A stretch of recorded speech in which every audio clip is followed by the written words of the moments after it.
आज 22 दिनों से रिटायर्ड सैनिक जंतर मंतर पर बैठे हुए हैं और सरकार इस पर सुध लेने के लिए तैयार नहीं है। आइए हम आजाद जी आज जंतर मंतर पर 22 दिन से जवान बैठे हुए हैं और सरकार के कोई भी आदमी उनसे मिलने नहीं जा रहा है और उन लोगों के साथ में ओआरपी में जो घोर अनियमितता बरती गई है उस पर आपका क्या कहना है? देखिए, आपके सवाल के जवाब से पहले मैं अपनी कविता का वो अंश बताना चाहता हूँ जिससे आप समझ जाइएगा। तो मैं पहले शुरुआत करता हूँ। और कड़कड़ाती ठंड में, चिलचिलाती धूप में जो सीना तान के खड़े हैं सरहदों पर, कड़कड़ाती ठंड में और चिलचिलाती धूप में जो सीना तान के खड़े हैं सरहदों पर, असली मलाई तो देश के फर्जी लोग खा रहे हैं, इसमें नई क्या बात है। तो इसी के साथ में जो मैं आपके सवालों का जवाब को विस्तृत देना चाहता हूं कि आज दुख है। दुख इस बात का होता है कि जिस सेना के नाम पे आपने बड़े पैमाने पे भारत में राजनीति का एक आयाम दिया, नई बात के बात छेड़ी, और कोई बात होता है तो आप सेना के अधिकारियों को कहते हैं कि आप इस बारे में क्लियरिफिकेशन दीजिए, और जो बात सरकार कहती है वो सेना के जवान से निकालने का एक कोशिश हो रहा है देश में। उसी के संदर्भ में कहना चाहता हूं कि जब बात आती है सरजमी पे उतारने की, तो वन रैंक वन पेशन के मामले पे आज कम से कम 21 दिन, मेरे ख्याल से 22 दिन से ऊपर हो गया है, दिल्ली के जंतर मंतर में वो सैनिक जो है जो देश के लिए जान देने के लिए तत्पर रहते थे, वो सारे लोग धरना पर बैठे।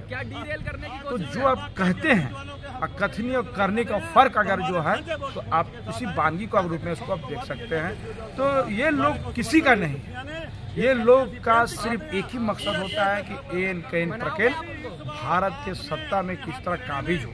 इसके लिए जो भी हथकंडा अपनाना पड़े, जो भी कानूनी गैर कानूनी किसी शब्दों का प्रयोग करना हो, किसी तरह का इम्प्लीमेंट हो, उसको कर देना। तो आप देखिए, इन लोगों को ना देश से प्रेम है। जब देश से प्रेम नहीं हो तो देश का सेना से कैसे प्रेम होगा? ये लोग को सिर्फ और सत्ता से मतलब चिपके रहने के लिए ये लोग की योजना पर काम। अच्छा, बैटमैन के बारे में जो वहाँ पर एक बात बहुत ही जोर शोर से उठ रहा है और इसका मांग सेना के जवानों ने बहुत दिनों से मांग कर रहा है कि सेना में जो गुलामी दस्ता है, बैटमैन के नाम से जो जाना जाता है, जो अफसरों के घर की रखवाली, उनके चौकीदारी, उनके गार्ड के, उनके पत्नियों की चड्डी खींचने के लिए जो रखे जाते हैं, उस पर आपका क्या कहना है? देखिए, बड़ा दुर्भाग्यपूर्ण है। ये बहुत अंग्रेजों के जमाने से एक प्रथा चलती आ रही है। एक प्रथा कह सकते हैं, कानून के रूप में उसको, कोई कानून में तो लिखित तो नहीं है, लेकिन इस तरह का एक परंपरा है कि कुछ लोगों का जो डिक्टेशन होता है वो सेना के बड़े अफसरों के पास होता है।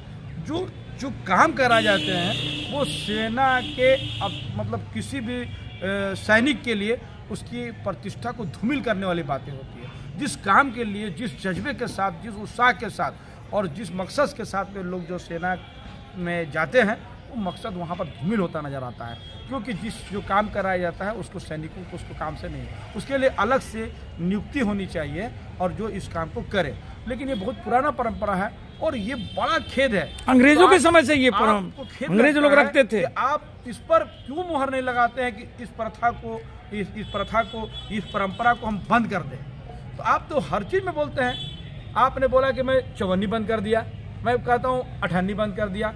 तो आपने चवन्नी और अठन्नी बंद करने के लिए जो आप डंका और छाती को 56 इंच दिखलाएं, तो आप सेना का जो बैटमैन वाला जो प्रथा है उसको बंद करने के लिए भी आप 56 इंच का सीना दिखाइए।